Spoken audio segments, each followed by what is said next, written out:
Bismillahirrahmanirrahim. Assalamualaikum warahmatullahi wabarakatuh.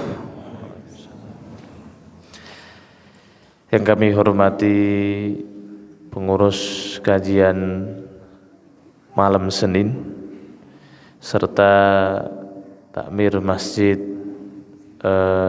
Fatimah Zahra, Bapak Ibu hadirin wal hadirat jamaah sholat maghrib, jamaah kajian ba'da maghrib malam Senin Masjid Fatimah Az-Zahra rahimakumullah.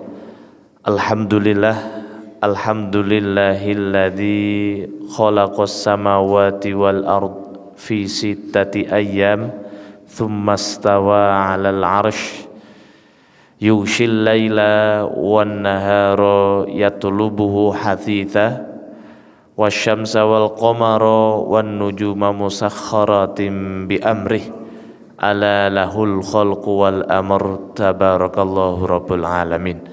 Asyhadu an la ilaha illallah wahdahu la syarikalah wa asyhadu anna muhammadan abduhu wa rasuluh la nabiyya wa la rasula ba'dah.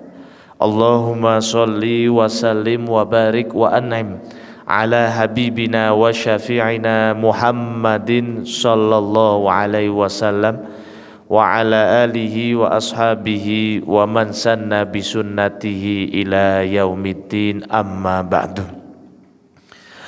Alhamdulillah, puji dan syukur marilah kita senantiasa panjatkan kehadirat Allah Subhanahu wa ta'ala yang telah mengaruniakan kepada kita beribu nikmatnya sehingga hingga detik ini kita semua masih diberikan keistiqomahan dalam iman dan takwa, salah satunya hadir bersama dalam majelis yang mulia tanpa suatu halangan apapun. Selanjutnya sholawat beriring salam semoga senantiasa tercurah limpahkan kepada uswah hasanah kita Nabiullah Muhammad sallallahu alaihi wasallam yang telah membawa umatnya dari zaman jahiliyah menuju zaman Islamiyah seperti yang kita rasakan pada malam hari yang mulia ini. Hadirin wal hadirat jamaah rahimakumullah. Tema kita pada malam hari ini adalah Islam sebagai rahmatan lil alamin. Islam merupakan agama yang penuh rahmat, yang penuh kasih sayang, dan Islam disebarkan oleh baginda Nabi sallallahu alaihi wasallam yang penuh kasih sayang dengan cara yang penuh kasih sayang juga. Maka ketika ada orang Islam yang jauh dari rasa kasih sayang kepada sesama, apalagi kepada sesama saudaranya seiman dan seagama, keislamannya perlu dipertanyakan. Karena ketika kita mengaku bahwa kita ini adalah umat Nabi, kita mengaku bahwa kita ini adalah orang Islam atau orang Muslim, maka seharusnya kita pun harus mampu menampakkan kerahmatan yang ada, yang dibawa oleh Nabi sallallahu alaihi wasallam melalui agama Islam ini. Dalam Quran surah Al-Anbiya ayat 107 Allah Subhanahu wa taala berfirman, A'udzu billahi minasyaitonir rajim. Wa ma arsalnaka illa rahmatan lil alamin.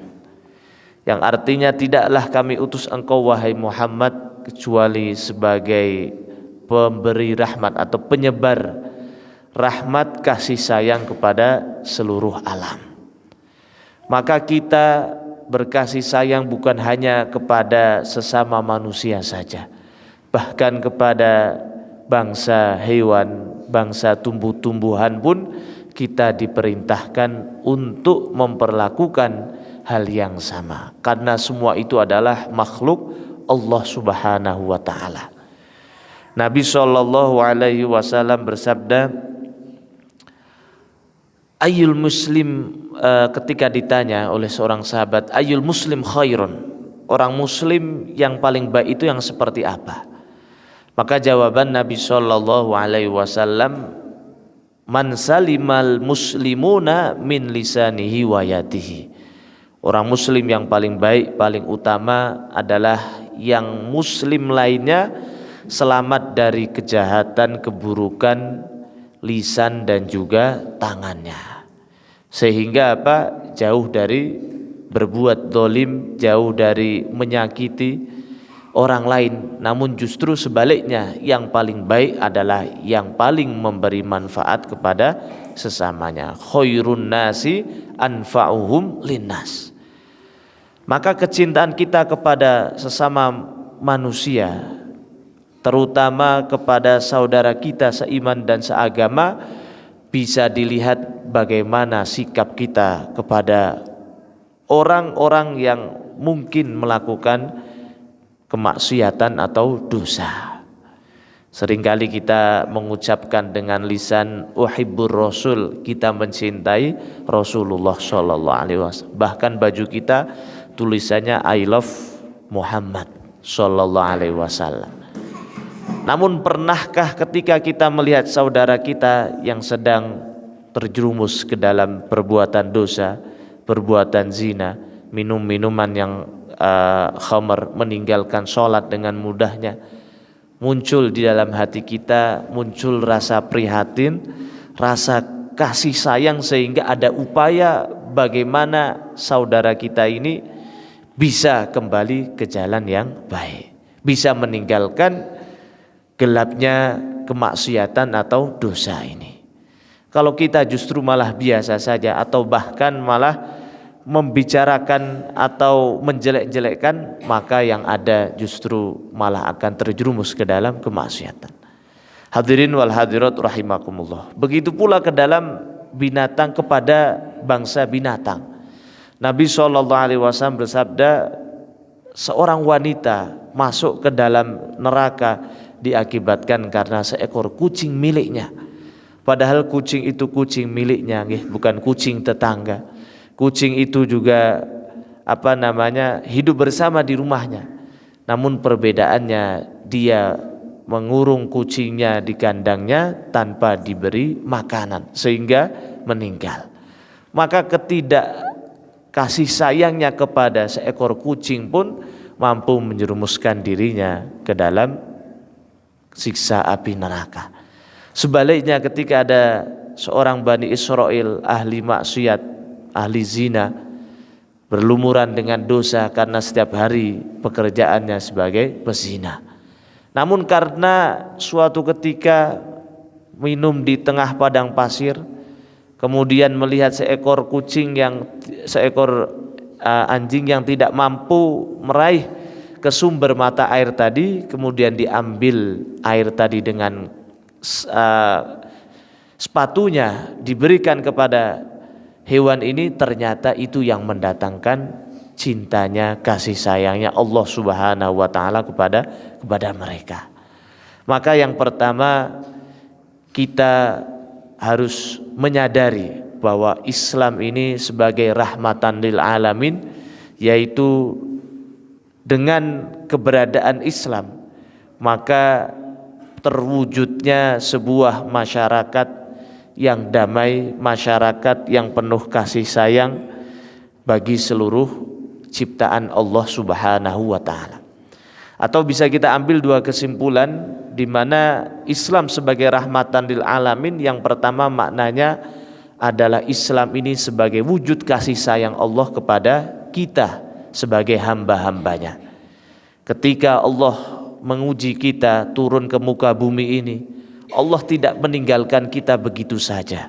Namun dengan kasih sayangnya Allah menurunkan risalah Islam sehingga kita ini mampu berpedoman, mampu mendapatkan petunjuk sehingga meraih keselamatan dunia dan akhiratnya. Kemudian yang kedua, makna dari Islam rahmatan lil alamin, kita sebagai orang yang beriman hendaknya memiliki cita-cita selalu untuk mampu menegakkan misi Islam ini, yaitu sebagai rahmat bagi seluruh alam. Hadirin wal hadirat rahimani wa rahimakumullah. Maka yang pertama, ketika kita ingin menegakkan misi Islam sebagai rahmatan lil alamin, yang pertama hendaknya kita ini tidak terpancing atau tidak terpengaruh oleh kondisi sosial di sekitar kita. Karena seringkali kita ini berbuat baik kepada orang yang berbuat baik kepada kita. Itu sudah hal yang biasa. Namun ketika ada orang yang mampu berbuat baik kepada orang yang justru berbuat buruk kepadanya, ini barulah orang yang istimewa. Orang-orang pilihan kekasihnya Allah Subhanahu wa taala. Nabi SAW kepada orang yang orang yang munafik pun beliau masih dalam urusan dunia, beliau selalu mengedepankan akhlak yang mulia.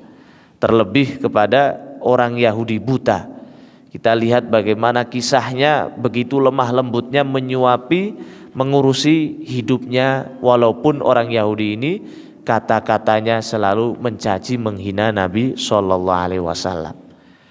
Maka beliau bersabda, la takunu imma'atan, janganlah kalian ini menjadi orang yang diombang-ambingkan oleh orang-orang di sekeliling kita. Kadangkala kita menyikapi atau bersikap kepada seseorang itu sesuai dengan sikapnya kepada kita. Bayangkan kalau ada seorang tetangga yang mungkin mengganggu kita atau mencaci kita, kita balas dengan hal yang sama. Itu berarti kualitas kita, derajat kita sama seperti dirinya. Namun ketika kita ini mampu membalas dengan kebaikan, maka insya Allah yang buruk tadi akan kalah. Karena prinsip dakwah Nabi SAW memperbaiki akhlak dengan akhlak, bukan memperbaiki akhlak dengan emosi. Beliau bersabda, ahsin man asa'a ilaika, berbuat baiklah kepada orang yang berbuat buruk kepada kita. Mengapa kok tidak diperintahkan kita berbuat baik kepada orang yang berbuat baik kepada kita? Karena itu sudah hal yang biasa. Orang yang fasik pun sama, orang yang kafir pun sama, dia akan berbuat baik kepada orang yang telah berbuat baik kepada dirinya. Namun orang muslim, dia muslim yang sejati, dia mampu berbuat baik walaupun kepada orang yang tidak pernah atau yang berbuat buruk kepada dirinya. Atau prinsip yang lain yang diajarkan Nabi, beliau bersabda, wasil man qata'aka, sambunglah silaturahmi kepada orang yang memutuskannya. Kalau kita menyambung tali silaturahmi dengan orang yang sudah biasa silaturahmi dengan kita, itu sudah hal yang biasa. Namun kalau ada keluarga, kerabat, teman yang putus silaturahminya karena suatu hal, kita yang memulai duluan, inilah baru yang dikatakan sebagai orang muslim yang istimewa, sebagai penebar rahmatan lil alamin. Kemudian hadis yang selanjutnya, la takunu imma'atan, janganlah kita terombang-ambing. Takulun in ahsanan nasu ahsananna. Orang yang mudah terombang-ambing itu selalu mengatakan kita akan berbuat baik kalau manusia berbuat baik kepadanya. Wa in dzalamu dzalamna, dan kita akan berbuat buruk kalau manusia tadi berbuat buruk kepada dirinya. Maka kalau kita masih terombang-ambing dengan situasi, apalagi namanya masyarakat itu kan sifat dan karakternya berbeda-beda. Ada yang dia sudah faham agama, ada yang belum faham agama, ada yang bahkan dia tidak mau tahu tentang agama sehingga sikapnya pun berbeda-beda. Maka orang muslim sejati dia tidak akan berubah sikapnya, atau disebutkan dalam hadis yang diriwayatkan oleh Imam At-Tirmidzi bahwa Nabi SAW bersabda, walakin wattinu anfusakum, namun mentapkanlah hatimu, artinya berpegang teguhlah pada hatimu, In ahsanan nasa an tuhsinu. Kalau orang berbuat baik, maka berbuat baiklah kepada dirinya. Wa in asa'u fala tadzalamu. Namun ketika mereka berbuat tidak baik, maka kita jangan mendolimi dirinya. Assalamualaikum warahmatullahi wabarakatuh. Sahabat Purnama City di Monosopo dan di mana saja berada. Saya Hanif Rosadi, Ketua Pimpinan Daerah Tapak Suci Putra Muhammadiyah Wonosobo, mengajak sahabat semua, mari bersama-sama kita ikuti dan simak pengajian pagi, siang, sore, dan malam dipersembahkan oleh radio kebanggaan kita, Radio Purnama City. Semoga materi yang disampaikan dapat menambah ilmu, iman, dan takwa kita kepada Allah Subhanahu wa Ta'ala. Amin amin ya robbal alamin. Mari kita selalu mendengarkan Radio Purnama City, baik melalui frekuensi 98 FM atau melalui radio online di www.jogjastreamers.com dan aplikasi online lainnya. JM Radio, Online Radio Box, MyTuner Radio, Radio Indonesia, dan Radio Garden. Ikuti media sosialnya, YouTube, Instagram, dan Facebook di @purnamasiti_wonosobo. Radio Purnama City mencerahkan, inspiratif. Tapak Suci Putra Muhammadiyah Wonosobo, dengan iman dan akhlak saya akan menjadi kuat. Tanpa iman dan akhlak saya akan menjadi lemah. Dari studio Radio Purnama City kami menyampaikan selamat menyimak dan selamat mengikuti. Assalamualaikum warahmatullahi wabarakatuh.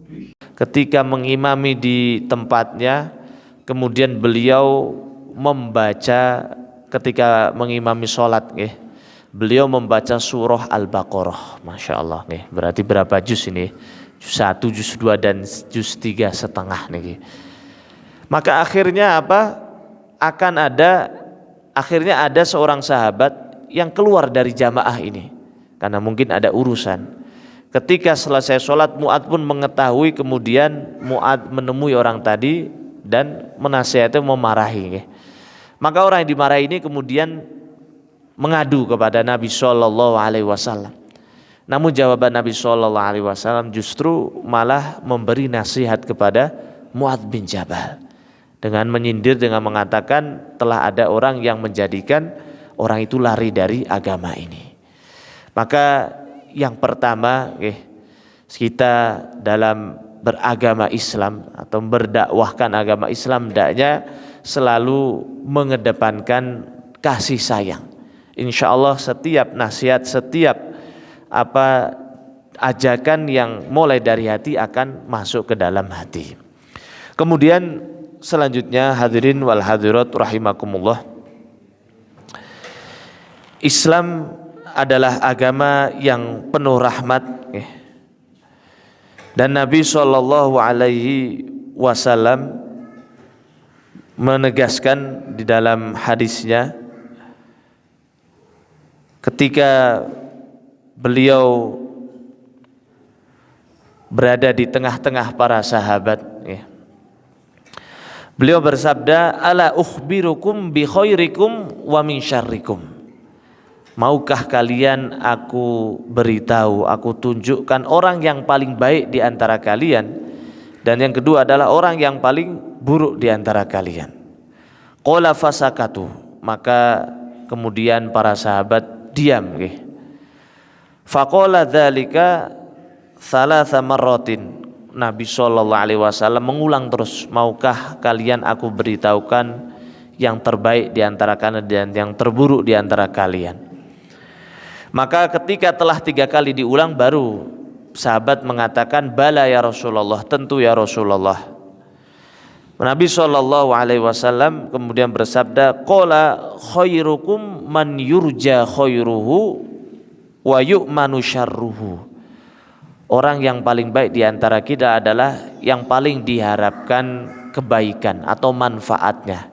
Sebaliknya, dia paling aman terhadap orang lain, paling aman terhadap keburukan yang ada pada dirinya. Maka ketika Nabi Musa alaihissalam bertanya kepada Allah Subhanahu wa taala, karena Nabi Musa ini kan kalimullah, orang yang mampu berbicara langsung kepada Allah. Maka di suatu riwayat disebutkan Nabi Musa bertanya, amalan apa yang paling dicintai oleh Allah? Ternyata ketika bertanya apakah sholatku, tidak. Sholat dicintai namun bukan yang paling dicintai. Karena sholat ini fungsinya, manfaatnya untuk diri sendiri, yaitu inna sholata tanha anil fahsya iwal munkar. Sesungguhnya sholat ini mencegah dari perbuatan keji dan mungkar. Dan setiap orang sholat justru dia akan mendapatkan pertolongan Allah. Dan dalam Quran surah Ali Imran ayat 60 Allah menegaskan, a'udzubillahi minasyaitonirrajim, iyang surkumullahu fala ghalibalakum. Kalaulah bila Allah telah menolong kalian, maka tidak ada satupun yang mampu mengalahkan kita. Wa iyahdulkum famang dzalladzi yansurukum min ba'dih. Namun kalau Allah sudah menelantarkan kita, Allah sudah membiarkan kita tidak memberi pertolongan, maka siapa lagi yang mampu memberi pertolongan selain Allah? Wa 'alallahi falyatawakkalul mu'minun. Dan hanya kepada Allah orang-orang mukmin itu bertawakal. Maka ketika orang itu mendapatkan pertolongan Allah, semua masalah, semua ujian bisa selesai. Satu-satunya cara adalah selalu taat kepada Allah. Salah satunya tadi menjaga sholatnya. Maka mengapa Allah Subhanahu wa ta'ala mensyariatkan sholat dalam keadaan sehat maupun sakit? Karena sholat itu sangat penting untuk kita sendiri. Ada masalah ataupun tidak, kita tetap diwajibkan sholat, karena sholat itu yang akan menyelamatkan, menenangkan kita sendiri. Maka kita lihat di Gaza, Masya Allah, saudara-saudara kita walau tempat yang sempit dengan peralatan yang sederhana, namun sulit dikalahkan. Karena apa? Di balik itu mereka terus menjaga sholatnya, ibadahnya, keimanannya, ketakwaannya. Membayangkan berapa banyak negara Islam yang besar, banyak penduduknya, namun mudah sekali diobrak-abrik oleh musuh-musuh Islam, bukan karena kurang banyak, namun karena keimanannya, ketakwaannya yang kurang. Maka selanjutnya ketika bertanya tentang puasa, sama, puasa juga keuntungannya untuk diri sendiri, yaitu apa? Karena puasa ini mampu melatih kita mengontrol hawa nafsu. Yang halal saja harus kita kontrol. Ketika di bulan Ramadan, insyaallah 2 bulan lagi semoga kita diperjumpakan dengan bulan suci Ramadan. Air putih yang nampak biasa di hari-hari biasa, namun ketika di bulan suci Ramadan air putih ini menantang, segar sekali nih. Tempe kemul ketika hari biasa, namun ketika Ramadan Masya Allah nampak luar biasa. Itu karena puasa melatih kita untuk mengontrol hawa nafsu karena memang manusia ini pada hakikatnya hidup itu bukan karena kemauannya, namun harus karena sesuai kemauan Allah. Dalam hadis qudsi Allah Subhanahu wa taala berfirman, ya ibadi anta turid wa ana urid, wahai hambaku, engkau ini menginginkan sesuatu, aku pun menginginkan sesuatu. Wala yakunu illa ma urid, namun tidak akan terjadi, tidak akan tercapai kecuali apa yang aku inginkan. Fa in salamta fi ma urid kafaituka fi ma urid. Kalau kita ini sibuk memenuhi kemauan Allah, maka Allah akan memenuhi kemauan kita. Maka tidak semua kemauan itu harus kita turuti. Yang kita turuti adalah kemauan yang sesuai dengan keinginan atau kemauan Allah Subhanahu wa taala. Sehingga akan menjadikan kebahagiaan, kemuliaan dunia dan akhirat kita. Hadirin wal hadirat rahimakumullah. Yang ketiga adalah ternyata yang paling dicintai Allah adalah yaitu meringankan atau membahagiakan saudara kita. Maka di Sahih Bukhari ada bab namanya idkhalus surur ala qulubil mu'min, memasukkan kebahagiaan di hati orang mukmin. Itu termasuk dari ibadah yang utama. Maka hadirin wal hadirat rahimakumullah, Islam sebagai rahmatan lil alamin. Yang kedua adalah kita ini harus selalu sibuk untuk memberi manfaat kepada orang lain. Kalaupun kita belum mampu memberi manfaat, minimal kita tidak mendolimi mereka. Bahkan sekalipun kepada orang yang sedang bermaksiat, kita pun harus berusaha memberi manfaat. Man ra'a minkum mungkaron falyughayyir biyadihi. Barang siapa yang melihat kemungkaran maka hendaknya dirubah kemungkaran itu dengan tangannya, dengan kekuasaannya. Fa illam yastati' fa bilisani. Kalau belum mampu ya dirubah dengan perkataan lisannya. Fa illam yastati' fa biqalbihi wa dzalika adhaful iman. Kalaupun kita belum mampu maka rubahlah dengan hati kita, yaitu kita berdoa. Maka dakwah Nabi SAW dan dakwah nabi-nabi sebelumnya, sebagaimana dalam Quran surah Nuh, Allah Subhanahu wa taala menceritakan Nabi Nuh, inni da'autu qaumi lailau wa naharan. Sesungguhnya aku ini berdakwah, mengajak umatku siang dan malam. Loh, kok malam-malam ngapain berdakwah ketika orang sedang tidur? Karena memang dakwah itu bukan hanya sekedar face to face, namun ketika malam kita berdakwah melalui apa? Doa. Ya Allah, berilah hidayah kepada si fulan. Semoga dia keluar dari kemaksiatannya. Sama ketika Nabi SAW ketika berdakwah ke Bani Thaif, sering kita ulang ya. Beliau dilempari, beliau diusir, beliau dihina, sampai ketika dilempar ini menyebabkan terluka. Namun ketika ada malaikat yang menawarkan untuk membalaskan kedzaliman Bani Thaif, namun jawaban Nabi justru malah doa, yaitu apa? Allahumma hdi qaumi fa innahum la ya'lamun. Ya Allah, berilah hidayah kepada kaumku karena sesungguhnya dia ini orang yang tidak mampu. Maka indah sehingga orang muslim itu akan selalu menebarkan kebaikan, manfaat dimanapun kapanpun dia berada. Sekalipun di malam hari tidak bertemu siapa-siapa, namun dia selalu mendoakan untuk kebaikan orang-orang muslim. Hadirin wal hadirat rahimani wa rahimakumullah. Selanjutnya Nabi SAW menegaskan bahwa tidak ada perbedaan di antara kita kecuali adalah ketakwaannya.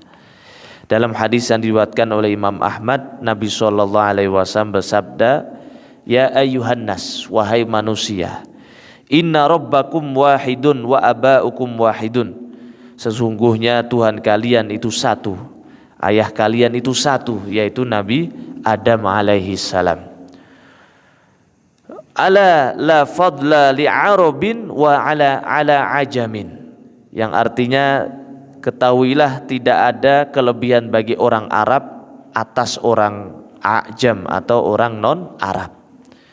Wala li'ajabin ala arabin. Begitu pula sebaliknya tidak ada kelebihan atas orang non Arab atas orang Arab.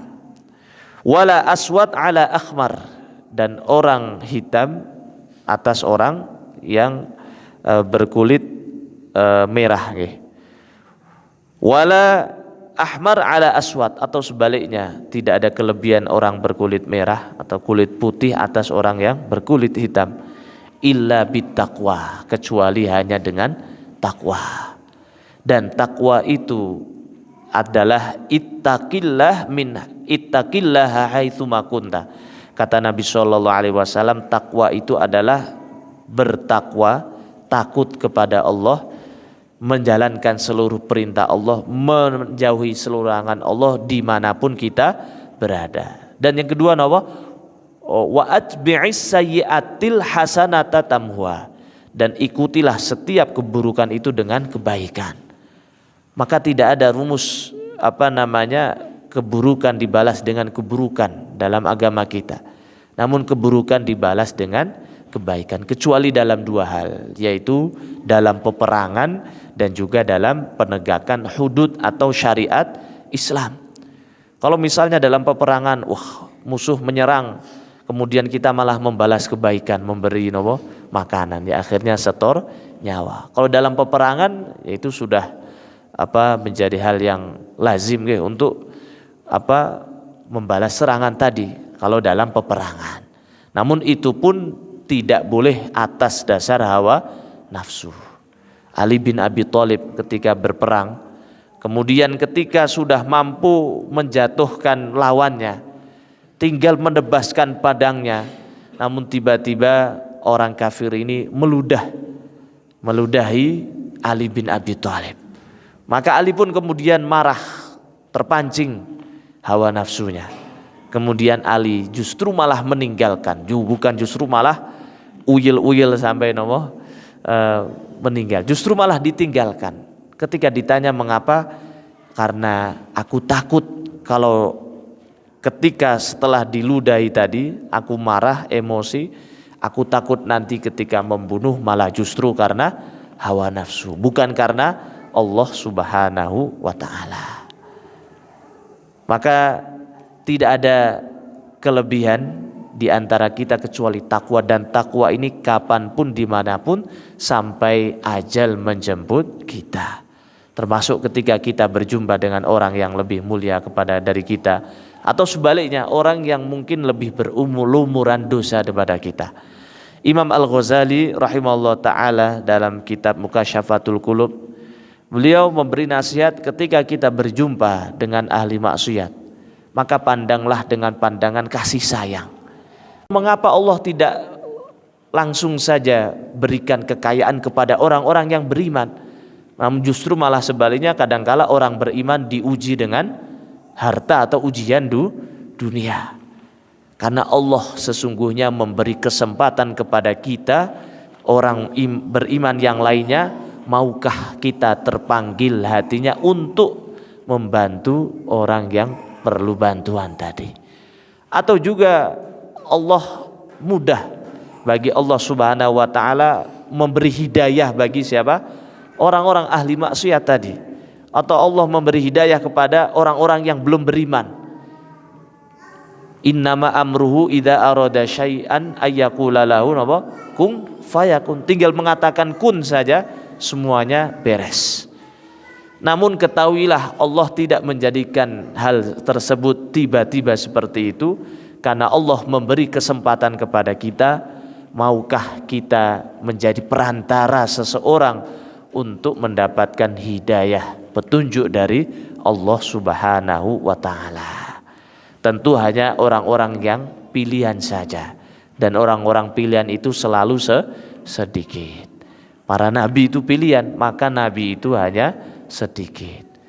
Dan di antara para nabi itu adalah pilihan lagi, yaitu siapa? Ulul azmi. Maka ulul azmi hanya lebih sedikit, yaitu hanya 5 orang.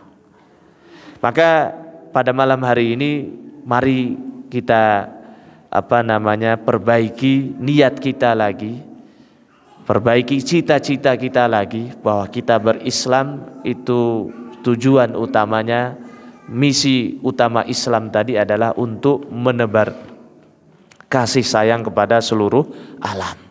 Maka yang pertama caranya adalah dengan mengikhlaskan segala amal ibadah kita karena Allah. Karena namanya dunia, kadang susu dibalas dengan air tuba. Itu sudah hal yang biasa, namanya juga dunia. Maka kalau kita tidak karena Allah, pasti akhirnya akan merasa sia-sia perbuatan baik kita tadi.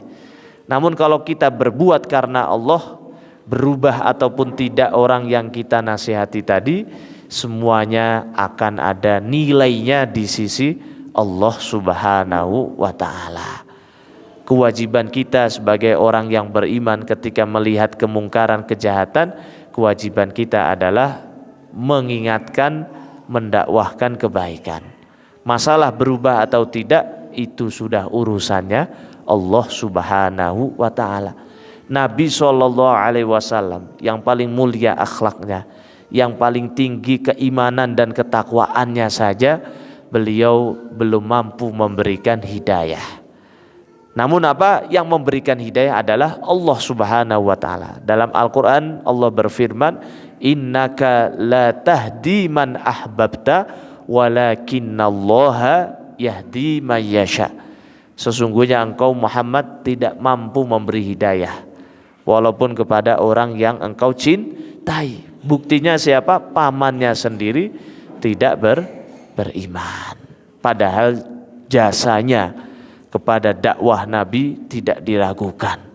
Bukan hanya harta, bukan hanya waktu, tenaga, justru jiwanya beliau pertaruhkan ketika ada orang-orang kafir Quraisy yang ingin membunuh Nabi Shallallahu Alaihi Wasallam. Namun semua itu belum menjamin seseorang mendapatkan hidayah. Maka apalagi kita, bukan nabi, bukan rasul, bukan wali, kita hanya wali murid sama wali santri. Maka sudah hal yang biasa kalau kita memberi nasihat, kadangkala tanggapannya berbeda-beda. Gak perlu sakit hati, gak perlu kita putus asa, karena semua itu sudah ada nilainya di sisi Allah Subhanahu wa ta'ala. Maka itu yang pertama, karena memang semua nabi, mulai dari Nabi Adam sampai Nabi Sallallahu Alaihi Wasallam, dakwahnya sama, yaitu apa? Wa'budullaha wa la tusyriku syai'a. Sembahlah Allah, mentauhidkan Allah dan tidak menyekutukannya. Ketika kita berbuat sesuatu karena mengharap balasan dari manusia, maka akhirnya kita sama saja menyekutukan Allah dalam memberi balasan. Waliyadzubillah. Maka kita lihat nih, banyak menjelang pilpres, menjelang pilek nih, banyak orang yang tiba-tiba menjadi dermawan, nyumbang sana, nyumbang karpet masjid. Namun setelah pilpres, kalau pilek kok tidak kepilih, jangan heran kalau karpetnya kok diambil lagi nanti. Karena apa? Bukan karena Allah, karena pengen mendulang suara. Maka usikum wa iyaya, mari kita murnikan tauhid kita, bukan sekedar dalam hal ibadah mahdhoh saja, namun dalam ibadah ghairu mahdhoh pun kita harus lillahi ta'ala. Kemudian yang kedua adalah dengan ilmu, karena dakwah itu perlu dengan ilmu, sehingga kita ini bijak, sehingga kita tahu tahapannya, kita tahu kondisi yang kita dakwai. Tidak asal kita mendakwai sehingga malah orang lari dari agama Islam. Maka dalam Al-Qur'an Allah Subhanahu wa taala berfirman, memerintahkan Nabi, dan ini menjadi salah satu cara dakwah Nabi, yaitu apa? A'udzubillahi minasyaitonirrajim, ud'u ila sabili rabbik. Ajaklah manusia ke dalam jalan Rabb kita, yaitu agama Islam. Yang pertama dengan apa? Bil hikmah, dengan kebijaksanaan, dengan akhlak yang mulia, mengedepankan memperbaiki akhlak dengan akhlak tadi, tidak mengandalkan kekerasan, tidak mengandalkan pemaksaan. La ikraha fiddin, bahkan Allah berfirman tidak ada pemaksaan dalam agama ini. Namun penuh dengan kesadaran. Pendekatannya adalah pendekatan persuasif, dari hati ke hati. Kemudian apa? Wal mau'izatil hasanah, dengan nasihat-nasihat yang baik, yang mulia, sehingga orang itu tertarik dengan dakwah kita itu karena dengan mau'izah hasanah. Dan yang ketiga adalah wajadilhum billati hiya ahsan. Kalau mereka masih tetap berargumen dalam kemaksiatannya tadi, maka debatlah dengan cara yang baik, cara yang sopan, cara yang istilahnya tidak malah menyakiti, malah menjadikan lari dari agama kita. Kemudian yang ketiga, selain dari memurnikan tauhid, kemudian dengan ilmu dan bijaksana sehingga tahu tahapan-tahapannya. Yang ketiga adalah dengan doa. Karena Nabi SAW mengajarkan kita setiap malam beliau sebelum tidur mendoakan umatnya agar umatnya diberi hidayah, agar umatnya dibukakan hatinya. Jadi doa ini termasuk senjata yang penting dalam kita berdakwah. Apalagi kita ini merasa banyak kekurangannya, banyak kekhilafannya. Kalau tanpa doa, permohonan, pertolongan Allah, maka kita akan sulit untuk meraih cita-cita kita.